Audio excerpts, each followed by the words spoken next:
My name is Kim McFall, and I am the creator and editor of this website and these videos. These videos are basically a visual tool to help you learn more about fast fashion and how to combat fast fashion within your own communities. So, within this first video, I'm going to talk about fast fashion as a whole and what is it, and then I'm going to talk about ways in which you can contribute to not supporting fast fashion because believe it or not, we can actually do a lot of good even within our own communities. And it's really important for us to understand what we can do and how to do it. And it's something that with increased awareness, it becomes easier to do. And so this is what I'm giving to you guys is tools to help increase your awareness on what to do, on what fast fashion is and how to combat fast fashion basically. Before I continue, I am going to define fast fashion so we are all on the same page. Fast fashion is a strategy that has been developing in retail where retailer market approaches follow and respond closely to the latest fashion trends. These fast fashion retailers have taken over the fast fashion industry at a mass rate within the last decade. Their response is to frequently update their products and to change out their inventories at rapid rates. With these fast turnovers, the products being generated are of much lower quality. So, creating these low quality clothes actually acts as a benefit to these retailers as people don't often know how to properly wash their clothing, and the tags can sometimes lead you wrong with in terms of like what kind of delicacy setting you need to be setting with your clothes and what kind of temperature you need to be setting for your clothes. So, reading the labels are really important, and I advise reading the labels as much as possible in terms of like what the labels on your clothing tell you to do in terms of washing. But in actuality, you need to also research the fabrics that are in your clothes and understand what kind of temperature is best for washing that kind of fabric. And so then you can it's a whole complex system, and it's something that a lot of companies have just like not been keen on educating people about, is because people that don't understand how to use their washers to their optimal to their optimal capacity have go through clothes much faster than people that actually understand what kind of temperature they need to be setting for their clothes, what kind of settings that they need to be setting for their clothes. So when you go to a store and you buy, like let's say Forever 21, and you buy a shirt that is fast fashion, and you take it home and you wear it after you wash it, and then you wear it after you wash it, it actually starts to deteriorate depending on how, because the fabric is very low quality, and so it doesn't really stay together very well. And so then after about the sixth wash, it no longer looks new. It no longer looks like you just bought it literally like less than a month ago. It no longer looks high quality fashion, and or like it no longer looks like the garment that it is in that moment. And so when you buy from fast fashion, you need to make sure that you actually like look up on your own how to deal with polyester fabrics, how to deal with cotton fabrics, and how to wash them so you get the most use out of your object. You get the most use out of your fabric. So the reason why this is really important and why it's like, Kaylee, why do I care? I don't care how much clothing I go through. I love clothing and I will always support companies. The reason why we don't support fast fashion companies is because of the environmental and social impacts that it has on the world. In terms of the environmental impacts, I'm going to highlight them for you right now. So environmental impacts start here. They start with your waste. Let's just start. So to start off environmental impacts, let's start here. Let's start off with the environmental impacts that go into washing one load of laundry. There is a lot of water that is used within one load of laundry, and when you wash mostly polyester, a lot of those microfibers that are on polyester that make up polyester fabrics will come off, and then they're so small they will go through the washing filters, and they will go through all these different waterways into big waterways like lakes and then rivers, and eventually they will get into the ocean. And then that's a huge cause of water pollution because a lot of like filter feeders that eat these small little, like eat a lot of algae that's small and little, and eat a lot of these like little small products that like float through the ocean, those are actually very toxic to them, and it kind of stops them from being able to reproduce. And getting rid of these filter feeders just messes up the entire ocean's ecosystem, as these filter feeders are a creature that is heavily relied on in terms of its food capacity. And honestly, it feeds a lot of the fish that we eat. And so we need to make sure that we are taking care of the these sea creatures and taking care of our environments, because it eventually leads into things that impact us. So that's just starting small. When we go into the whole production cycle of this project, you find out that it takes about, I will tell you right now, it takes about 10,000 liters of water to make one pair of jeans. So imagine 1 gallon of milk, right? So imagine 2,641 of those being used on just one pair of jeans.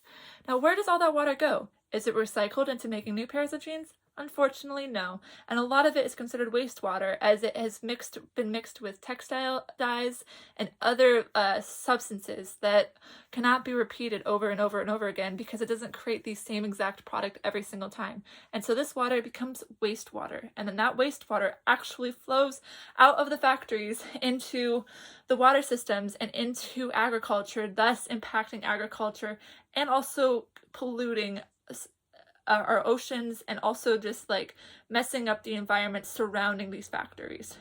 So another issue that is environmental, I'm going to speed this up because there's so much going on, but this is just the last one that I want to tap on.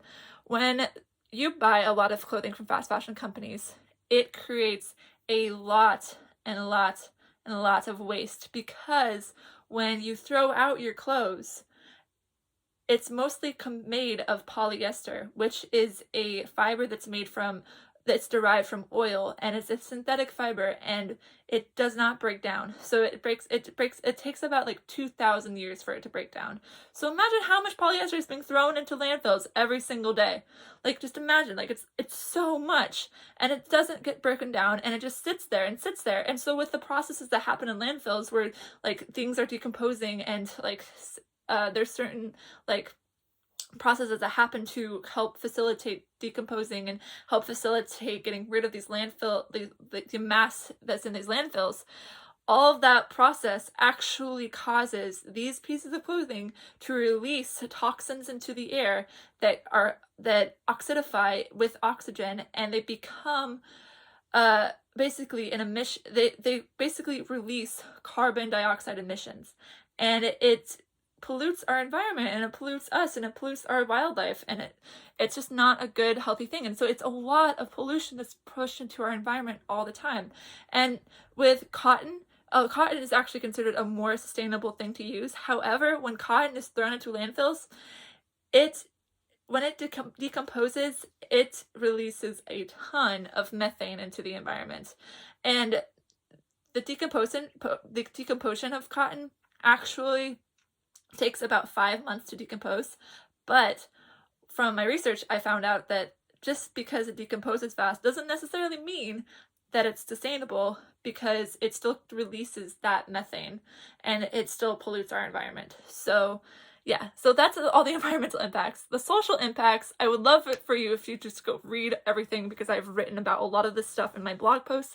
The social impacts are that the factories that are across seas the workers for working within these factories are not paid enough to be working that hard and that fast on making new clothing every single week. So like literally every single day they're coming out with a new trend. And so they are working tirelessly, and they are not getting paid enough due to political corruption, and just basically that causing companies to not necessarily care so much about the safety regulations and the rules behind what goes on with their employees.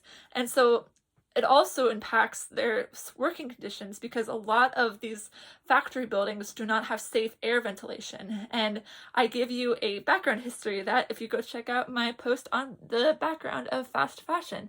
So, and also the issues of just like the main issues of what goes on within the social issues that are happening within fast fashion. So I would love it if you would please check those out. I'm going to quickly review some ways in which you can help support not supporting fast fashion, because this video is already really long, and I want to make sure that everyone's just on the same page for how to like combat this issue, and going into these further videos that are actually teaching you ways to combat these issues, which is really, really cool. Way number one, thrift. Thrift as much as you can. Secondhand shopping is the most prime step to buying clothes and not wanting to support fast fashion, because all of that clothing actually most of it gets dumped into landfills anyways. And so the more you thrift, the more you take stuff that's already been used and then like revamp it and reuse it, the less you will be buying from companies that are producing new items every single day. And okay, so the second step is it's from Marie Kondo's Netflix series, and it's one of her steps, and she's basically this woman that is like basically a godsend in terms of organizing, and she gives you a lot of tips on how to organize, and she comes and just helps organize people's lives back together. And she has this one tip that you only choose items that bring you joy.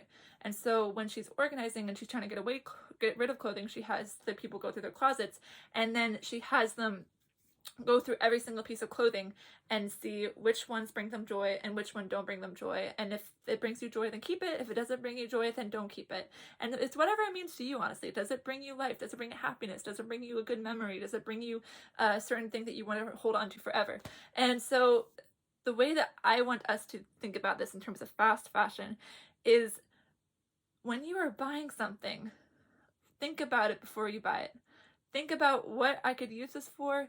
Think about what kind of, like, does this make me happy seeing this? Do I feel like I'm going to have a good time wearing this? Does this actually look good on me, or will it not be the thing that most compliments me in terms of my features? Just things that you want to feel good wearing it. You want to feel happy. You want to feel like this is something that you actually vibe with and connect with. And it's not just something that society is telling you to buy because it's a trend. And so you just want to be able to do that. Like, you just want to be like, I just suggest that you do that, because it'll help you buy so much less, and it'll help you just think more about what you're buying. And then my third final step is basically if you don't like an piece of clothing in your closet, you don't necessarily have to get rid of it. You can change it. So something you can do is crop it. You can add something to it. There's a lot of different videos out there. Like, that's the thing that I want us to know, is like, you have so much resources on this, like on YouTube, that teach you how to do different things. That there's resources on TikTok that teach you on how to do different things in terms of fashion. You just have to be willing to look at it. You have to be willing to actually go out there and look at these things. I learned how to make scrunchies off of YouTube. I learned how to properly crop videos. I learned how to properly crop shirts off of videos. Like, there's just things that videos teach you that allow you to actually contribute more to your own like closets, and then also just are ways in which you don't contribute to this constant stigma of like, I need to buy more, I need to buy more, I need to buy more to stay on trend. And so fast fashion is probably going to come for me making these videos in some way, but I just want you to know that this is something that I'm doing purely to look out for you, and because I care about all of you, and I want to create a better fashion community for all of us, and environment and global community.